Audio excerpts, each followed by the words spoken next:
débrief bi. la bombe yi ma jàmbal wax. waaw xam nga ñun journalistes yi surtout ñu gën a tardé si ñun ñi nga xam ne nanguñu ànd ak jamono. xam dafa am. ñun dañuy toog si suñu vieux rêve naan wéy les grandes interviews. les grands médias ñun ñoo fa war a toog alors que loolu amatul ci àdduna. suñu bi internet duggee. nga xam à partir de ce moment-là l'information n'est plus une exclusivité des journalistes. ca la ñu waroon ñun xoolaat suñu toogaay. jéem a adapté à la situation. dama lay fàttali loolu yàggul 2000. bu yàgg ba. maanaam de xawma telle année à 2000 sous Abdou Diouf. Le communiqué du Conseil des ministres était une exclusivité de la RTS. Tout à fait. À partir d'avril 2000, Moustapha Niasse, Premier ministre, Abdoulaye Wade, Président de la République, Mamadou Diop Decroix, ministre de la Communication. Nous cassons ce document, c'est un document public. Et son accès doit être libre à tous les journalistes. Nous avons jox jour conseil des ministres. Si nous avons fait le matin, à 19h, 20h, nous avons ministère de la communication, le ministère de l'Intérieur, nous avons communiqué sous forme de feuille. Nous avons commencé, nous avons RTS, nous avons exclusivité. Nous avons exploité. Avec aujourd'hui l'arrivée de l'internet, yow amna nu muy démé nga tok fi di plateau. N'importe quel Sénégalais envoie le communiqué du conseil. C'est-à-dire dañ ko démocratiser. Bo xolé bu baax Macky Sall ki mu tan pour def ak mom interview bi. C'est pas un journaliste carrément journaliste. Mais c'est quelqu'un qui est très suivi, très structuré. C'est-à-dire, il faut que nous, journalistes, nous watch de notre piédestal. Mais nous ñoo fi dàq jàng. Mel ni.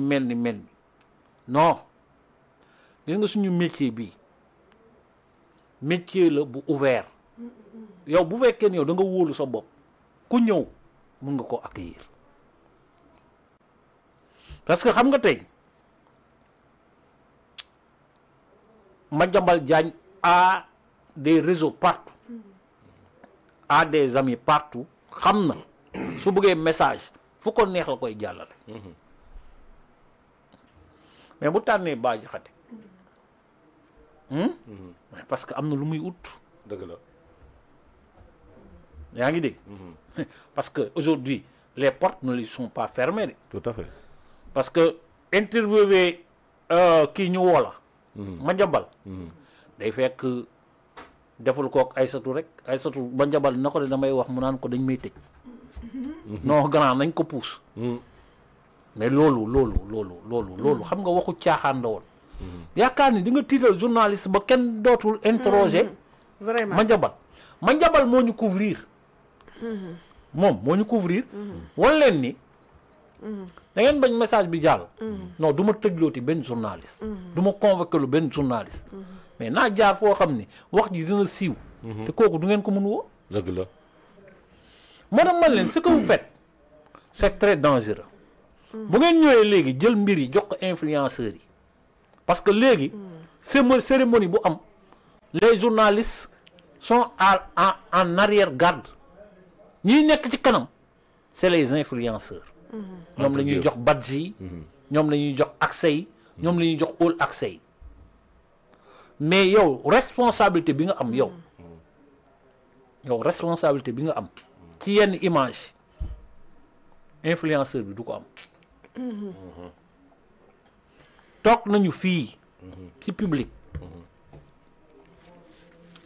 période émeute yi ñu am ay song ñuy song jour maanaam booy def émission rek xam nga gars yi booy dañ lay envoyé waa régie dañ lay envoyé rek ay image ñu wone ay image yoo xam ni nos forces de défense et de sécurité étaient en très mauvaise posture ma ne leen yii éléments yi bu leen ko jàllaleeti c'est pas de la censure tout à fait dégg nga di baax nee naa la États-Unis 11 septembre am nay image yoo xam ne kenn du ko fa gis on va toujours te montrer les États-Unis debout mais pas les États-Unis assis mais parce que ña koy traité dañu am professionnalisme ak responsabilité lañ koy traité moo tax jël yeewu suba teel jël sa boy ba nekkoon ca koñ ba di la filmer nga yeewu suba teel jox ko toutes les responsabilités jox ko convention kooku dana la mos a woneel loo xam ne musiba naaru laay lay doon si yow moo tax foofu damay artu léegi ma dellu si le contenu ndax léegi le contenant la woon sur le contenu man nag damay man dama nekk di halluciner ah oui lu tax may halluciner man suñu république bi nu mu affaissé woo oui tëdd ba jaaxaan daf ma commencé tiital xam nga lu tax Madiambal a fait des révélations très graves yoo xam ne lu mu concerné mooy la sécurité nationale aucun démenti oui ni officiel ni officieuse te ñu mun démentir ak ñoo bëri et beneen su dee waxul dëgg on est dans le cadre d'une république tout à fait même bu fekkee ni il est en France mënoo ko jot ci moom tey mais il y a des procédures pénales oui absolument mais li ma tax ma tiit mooy Madiambal bi muy wax ci lii ba léegi dara xew ñii ay répondeur automatique lañu am yenn saa yi sax ñu génne ay vidéo pour weddi la maanaam da ngay wax ñu teg vidéo ba lay weddi mais boobu ba léegi y a rien du tout ah silence rajo gars yi dañoo ne tekk tekkaaral te li koy conforter dama bëgg ñu def ci attention mooy y a comme des réponses non dites comment ça en moins de 2 semaines le président s'est affiché 2 fois avec l'armée oui c'est vrai journée des forces armées randonnée Mamar c'est en 3 jours tegal photo yooyu randonnée des forces armées loolu waxuma la communication rek mais communication politique sax comme lan loo bëgg a wax non mais dara gënu ko nekk communication politique lan nga bëgg a wax doole doxul jàmm la république ne va jamais regarde cette image là et ça Mais- il faut préciser c'est la première fois ñi ko def ñii ay ndaanaan lañ te ñoo ko tey te li musul am cette image là li muy wone mooy doole doxul jàmm et la république ne va pas s'affaisser ouais, toujours li réponse la au terrain meeting te gis nga république bi gars yi dañoo gàtt xel rek elle ne s'est jamais affaissée absolument sonn na nag mooy comme policier bu ñëwee di négocier ak yow policier bu la ñëwoon léegi-léegi fekk fii ngeen def ful bu gaaree oto commencé waxtaan oui rek xamal ni bëreegul dëgg la bu ñëwee naan leen wéy non da ngeen waroon wàcc non maa ci xam Rek. dara bañ may jàpp nga waaw. ni ba ñu Mooy mënee bëreegul. négocier wu ñu bu ñu wooyee seeni nit ba xam ne léegi ils ont la force avec eux non duñ négocier ti dañuy dal sa ko te looy dëgg nag république bi ça ne s'est pas affaissé en décembre 62 moo Oui. gënoon garaaw bii téeméeri dëgg junni la yoon dëgg la moo tax ma ne da ngeen di xale yéen ñii di jéem a dugal Ousmane Sonko si xeex da ngeen di xale la moitié de l'armée et des forces de défense et de sécurité ñii étaient favorables à Senghor ñii étaient favorables à Mamadou Dia est-ce que Ousmane Sonko am na force de défense bu mu commandé tey xam nga Mamar bàyyi Xam nga amu ko. ba si kanam te Mamadou Dia amu si ndam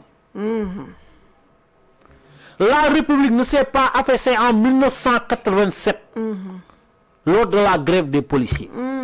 surtout. Policiers yi armés. gendarmes yi armés ñu jàkkaarloo place de l'indépendance. da ngeen di ay xale. de 2001 à 2024. boole si li nga xam ne moom la ñuy woowee le 23 juin. nga xam ne c'était à 2 pas du palais. lu manifestant yi dem kenn paasewul principal. man li may wax nii man témoin des faits dama ne. li manifestation bi yàgg yëpp. commencé de 8 heures du matin. à 17 heures. kenn paasewul principal. oui. donc le palais n'a jamais été inquiété. da ngeen di ay xale. ba gaa yi newee maar nañ ci affaire bi. Ousmane Sonko jóge Ziguinchor ne dafa bëgg 1 million de personnes pour ñu marcher sur le palais. bi mu yegsee Koungheul dañ ko ne coppet. bi ñu ko nee coppet dañ ko dugal 45 jours këram. barricade kenn duggul kenn génnu. bañ si paree ñu yóbbu ko Sébikotane. lacrymogène tàkku fa. ñu yeewu suba teel mu def simulation am yooyu ba ñu yeewu suba teel andi ko fii camp pénal. mosoo dégg ñu ne ville am na manifestation. ba ñu yeewu suba teel lay am. kon taxaw di gëmloo sa bopp dans tes rêves que ni xeex moo tax tey jii ngeen jot ci nguur gi yéen a ngi nax seen bopp. République Sénégal fii képp ku fi mos a jot ci nguur c'est de manière démocratique nga ko defee. dëgg la moom. leneen amu fi. te gëmuma ni leneen mun na fi am. kon il faut savoir raison garder da ngeen di xale rek. wala ngeen topp seen